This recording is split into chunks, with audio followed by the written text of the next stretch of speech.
안녕하세요. 오늘 저희가 좀 깊짚어 볼 주제는 요즘 가장 뜨거운 뉴스 중 하나죠. 바로 권성동 국민의힘 의원의 구속 소식입니다. 당신께서 보내주신 여러 언론 보도 자료들을 저희가 쭉 검토했는데요. 이걸 토대로 해서 이 사건의 핵심 쟁점부터 시작해서 그 배경, 또 앞으로 정치적으로 어떤 파장이 있을지 이런 것들을 좀 심층적으로 살펴보겠습니다. 네, 저희 목표는 이 복잡한 사안을 좀 명확하게 정리해서 당신께서 이게 이런 흐름이구나 핵심을 딱 꿰뚫어 보실 수 있도록 돕는 겁니다. 특히 이번 사건이 굉장히 주목받는 데는 몇 가지 이유가 있는 것 같아요. 네, 그렇죠. 아시다시피 이게 1999년에 특별검사, 그러니까 우리가 흔히 특검이라고 부르는 이 제도가 도입된 이후 처음으로요. 현직 국회의원이 특검팀에 의해서 구속된 첫 사례라는 점. 이게 상당히 크고요. 맞습니다. 굉장히 이례적인 일이죠. 그리고 또 하나, 이 사건 배경에 통일교라는 특정 종교단체와의 어떤 연관성, 이 의혹이 있다는 점도 중요한 포인트 같습니다. 자, 그럼 본격적으로 한번 이야기를 풀어가 볼까요? 네, 그럼 먼저 사건의 기본적인 사실관계부터 좀 짚고 넘어가야겠죠. 국민의힘 소속 사선 중진이죠. 권성동 의원이 구속됐습니다. 네. 법원에서 증거를 없앨 염려가 있다 이런 이유로 2025년 9월 17일 새벽에 구속영장을 발부했습니다. 이건 뉴시스 보도를 통해 확인된 내용이고요. 그 혐의 내용을 구체적으로 보면요.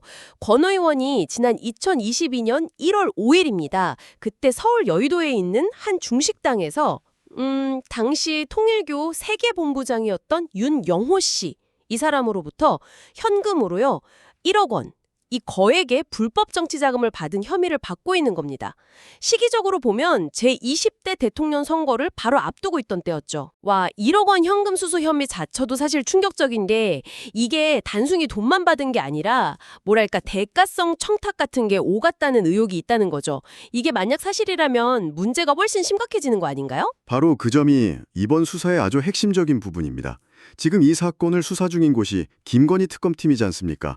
그러니까 영부인 관련 여러 의혹을 파헤치기 위해서 출범한 특검팀인데 여기서 볼 때는 이 1억 원이 그냥 건네진 돈이 아니다 이렇게 보고 있는 거죠. 그냥 준 돈이 아니다. 네, 통일교 측의 어떤 수건 사업이나 현안들 이런 것들을 국가 정책으로 좀 밀어달라 이런 청탁과 함께 전달됐다는 겁니다. 노컷뉴스 보도를 좀 보면 당시 통일교가 윤석열 후보 캠프를 인력이라든지 자금 면에서 상당히 조직적으로 지원하는 대가로 나중에 윤 후보가 당선되면 통일교 관련 문제들을 잘 좀 챙겨주겠다. 이런 식의 이면 합의 같은 게 있었다. 이런 시각을 전하고 있어요. 이야, 정말 민감한 부분이네요. 정치권하고 특정 종교단체 간의 유착 의혹이라니. 근데 특검이 이런 주장을 뒷받침할 만한 좀 구체적인 증거는 확보를 하고 있는 건가요? 네, 특검이 법원에 제시한 증거들이 몇 가지가 있는 걸로 알려졌습니다. 우선 이 돈을 건넨 당사자로 지목된 윤영호 씨요. 이분은 이미 구속돼서 재판을 받고 있거든요. 이 윤 씨의 구체적인 진술이 있고요. 진술. 네. 그리고 또 윤 씨가 사용했던 다이어리, 여기에 관련 내용이 적혀 있었다고 합니다. 다이어리까지요. 네, 그리고 돈이 오갔다고 이제 지목된 그 날짜 전후로 해서 윤 씨하고 권 의원 그리고 그 자리에 같이 있었던 다른 사람들 사이에 주고받은 메시지 내역 같은 것도 확보를 한 것으로 전해졌어요. 특히 뉴시스 보도를 보면요. 돈이 전달된 바로 그날 오전에 찍힌 현금 다발 사진, 이것도 증거로 제출됐다고 하니까 상당히 좀 구체적인 정황 증거들을 제시한 셈이죠. 현금 사진까지 나왔다니 이거는 특검이 상당히 자신감을 보이는 것 같기도 한데요. 그런데 아까 법원이 영장을 발부한 결정적인 이유가 증거인멸의 우려라고 했잖아요. 이 부분은 어떤 근거가 있었던 걸까요? 네, 그 부분도 상당히 중요하게 작용한 것 같습니다. 특검은 권 의원이 수사가 시작된 이후에요. 원래 쓰던 휴대전화를 바꾸고 다른 사람 명의로 된 전화기, 그러니까 이른바 차명폰, 이걸 사용한 정황을 포착했다 이렇게 주장을 하고 있습니다. 차명폰이요? 네, 그리고 또 자신의 비서관을 시켜가지고요. 이 사건의 다른 관련자, 그러니까 공범으로 의심되는 사람과 접촉을 해서 수사가 지금 어떻게 돌아가고 있는지 상황을 좀 알아보려고 시도했다. 이런 점도 증거인멸 시도의 정황으로 제시를 했습니다. 뉴시스와 노컷뉴스 모두 이 부분을 상당히 중요하게 보도하고 있더라고요. 그렇군요. 아무래도 법원 입장에서는 피의자가 이렇게 수사를 좀 방해하려고 한다. 이렇게 볼 만한 정황이 있다면 구속의 필요성을 더 크게 느꼈을 수 있죠. 그렇군요. 특검의 주장이나 증거 제시가 상당히 구체적인데 당연히 권성동 의원 측은 강하게 반발하고 있겠죠? 권 의원 입장은 지금 어떻습니까? 네, 권 의원 측은 혐의를 전면 부인하고 있습니다. 핵심 주장은 이거예요. 특검이 객관적인 물증이 없다.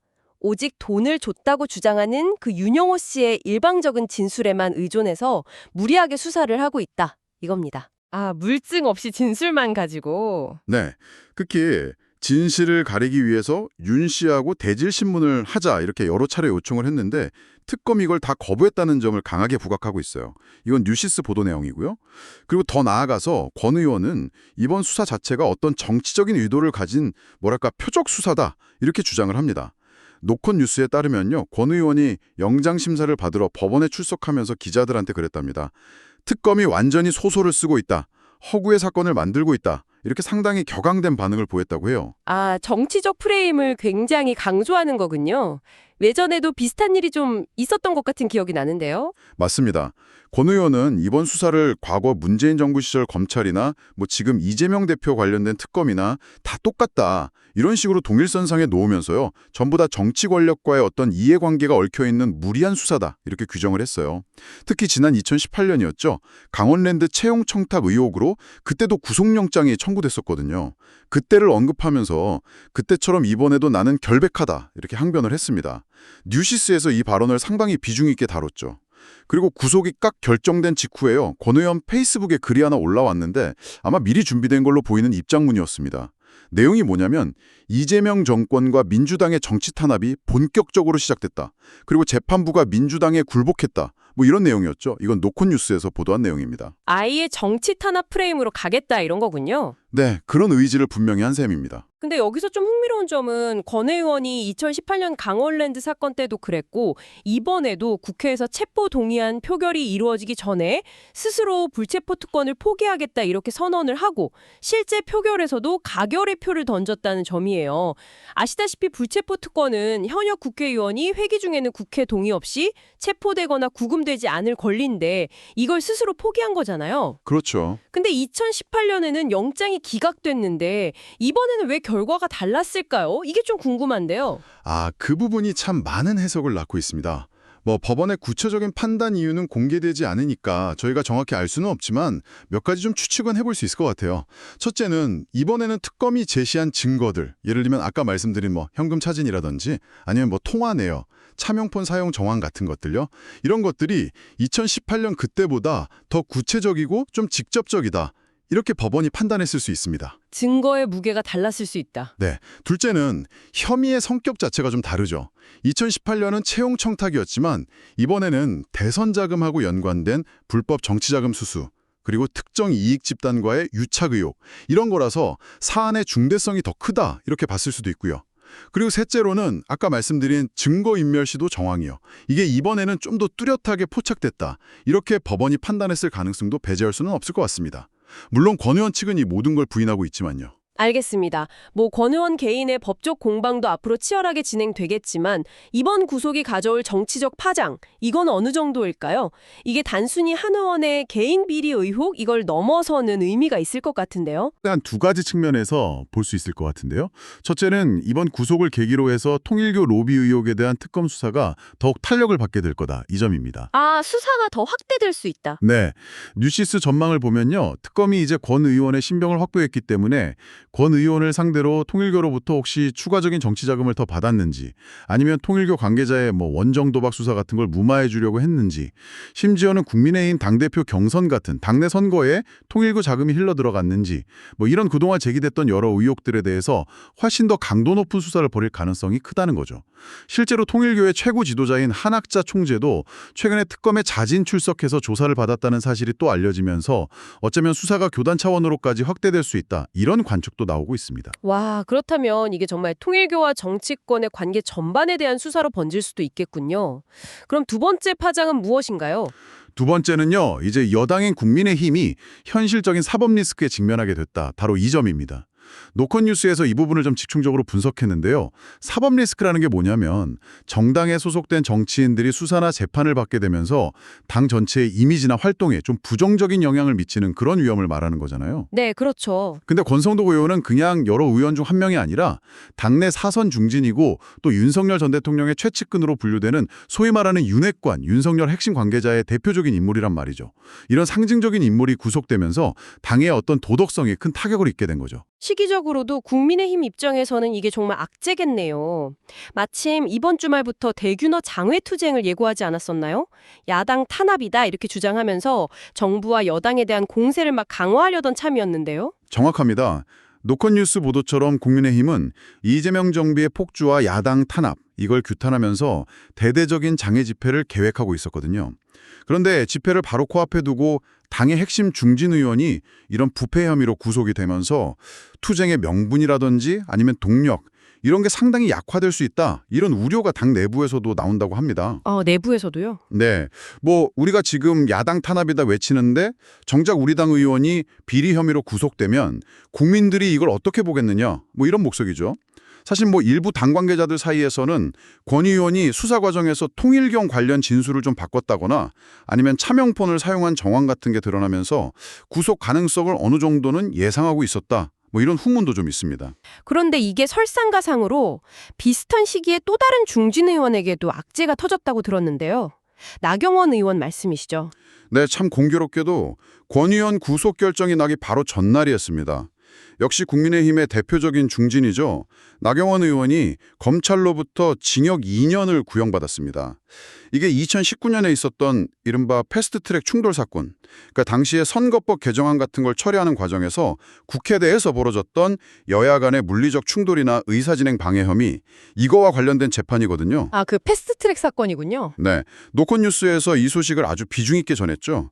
물론 뭐 검찰 구형이 최종 판결은 아닙니다만 그래도 중진 의원에게 실형이 구형됐다는 것 자체가 당으로서는 매우 부담스러운 일일 수밖에 없죠. 진짜 두 사건이 거의 동시에 터지면서 국민의힘 내부 분위기가 상당히 뒤숭숭하겠는데요. 네, 그렇습니다. 그 윤희석 전 국민의힘 대변인도 라디오 인터뷰에서 나 의원 구형 소식은 저희 당 사람들한테는 굉장한 충격이다. 이렇게 말할 정도였으니까요. 실제로 이 구형 소식 직후에 민주당이 여야가 원래 합의했던 나경원 의원의 국회 법제사법위원회 간사선임 안건, 이걸 처리를 거부하고 부결시키기도 했습니다. 그것까지 부결시켰군요. 네, 나 의원의 이런 사법 리스크를 문제 삼은 거죠. 이런 식으로 권성동 의원 구속과 나경원 의원 구형이라는 악재가 연달아 겹치면서 국민의힘은 정치적으로 상당히 좀 어려운 상황에 처하게 됐습니다. 자, 지금까지 권성동 의원 구속 사건의 전말과 또 그 파장에 대해서 저희가 좀 자세히 살펴봤습니다. 정리를 좀 해보자면 당신께서 주목해야 할 지점은 아마 이것일 겁니다. 유력한 중진 정치인이 특정 종교단체로부터 거액의 불법 자금을 받았다. 이런 매우 심각한 혐의로 구속이 됐고 본인은 강력하게 이게 정치 탄압이다. 이렇게 주장을 하고 있다는 점. 그리고 이 사건이 해당 정당, 국민의힘 전체의 어떤 정치적 위기로까지 번질 가능성을 내포하고 있다.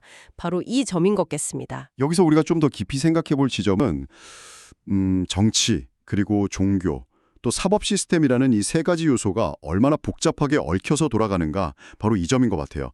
법원은 증거인멸 우려라는 어떤 법률적인 판단을 내렸지만 피의자 측은 그 이면에 정치적 의도가 숨어 있다, 이렇게 주장을 하고 있죠. 네. 개껌은 뭐 윤영호 씨 진술이나 다이어리 기록, 메시지 내역, 심지어 현금 사진 같은 구체적인 증거들을 제시했지만 또 권 의원 측은 이 모든 게 객관적인 물증이 없는 일방적인 주장이고 소설에 불과하다, 이렇게 일축하고 있거든요. 투명성, 그리고 사법 절차의 공정성, 이런 데 대한 좀 근본적인 질문들을 던지고 있는 것 같습니다. 앞으로 특검 수사가 정말 통일교 로비 의혹 전반으로 확대될지, 그리고 또 법정에서는 권 의원의 혐의가 최종적으로 어떻게 판단될지, 이런 것들을 계속 지켜봐야 할 아주 중요한 대목이라고 생각합니다. 네, 마지막으로 당신께서 한번 좀 곱씹어볼 만한 질문을 던지면서 마무리할까 하는데요. 뭐 권성동 의원의 유무죄 여부를 떠나서 말이죠. 이번 사건처럼 이렇게 정치 권력과 아주 막강한 영향력을 가진 어떤 조직, 이 경우에는 종교 단체지만 뭐 기업이나 다른 이익 단체일 수도 있겠죠. 이런 관계에 대한 의혹이 불거지는 것 자체가 우리 사회에 어떤 의미를 가질까요? 설령 나중에 그게 사실이 아니라고 밝혀진다고 하더라도 이런 의혹이 제기되는 것 자체가 정치에 대한 신뢰라든지 아니면 권력 관계의 역학에 어떤 영향을 미치는지, 그리고 우리는 이런 잠재적인 위험을 어떻게 감시하고 또 견제해야 하는지 한 번쯤 진지하게 생각해 볼 문제가 아닐까 싶습니다.